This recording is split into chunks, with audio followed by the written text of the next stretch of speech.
ഞാൻ കൗതുകകരമായ ഒരു കാര്യം പ്രേക്ഷകരോട് പറയാം. ബോബി ചെമ്മണ്ണൂരിന്റെ വാർത്ത ഏതെങ്കിലും മലയാളം പത്രത്തിൽ ആദ്യ പേജിലുണ്ടോ? നമുക്കൊന്ന് തപ്പി നോക്കാം. മലയാള മനോരമയിലുണ്ട്. ബോബി ചെമ്മണ്ണൂരിനെതിരെ ഹണി റോസ് പരാതി നൽകി, ലൈംഗിക അധിക്ഷേപം നടത്തിയെന്ന് പറയുന്നത്. അപ്പോ അന്തസ് വേണം, അന്തസ്. അപ്പോ കേരള കൗമുദിയിലുണ്ടോ ആദ്യ പേജിൽ? കേരള കൗമുദിയിൽ ബോബി ചെമ്മണ്ണൂരിന്റെ വാർത്ത ആദ്യ പേജിലില്ല. ചന്ദ്രികയിലുണ്ടോ?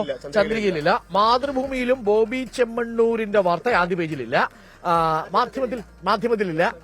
ദേശാഭിമാനിയിലും ഇല്ല എന്നുള്ളതാണ്. പക്ഷെ മലയാള മനോരമ കൊടുത്തിട്ടുണ്ട് അല്ലേ? ദീപികയിലും ഇല്ല. സുപ്രഭാതത്തിലും ദീപികയിലും ഇല്ല. കാശാണ് ബിഗിലേ മുഖ്യം അല്ലേ? അപ്പോ എന്തായാലും ആ പരസ്യത്തിന്റെ ഹുങ്ക് അവസാനിച്ചു എന്നാണ് തോന്നുന്നത്. ഇന്നലെ നമ്മുടെ ചാനലിൽ വന്നാണ് ബോബി ചെമ്മണ്ണൂര് മാപ്പ് പറഞ്ഞത്.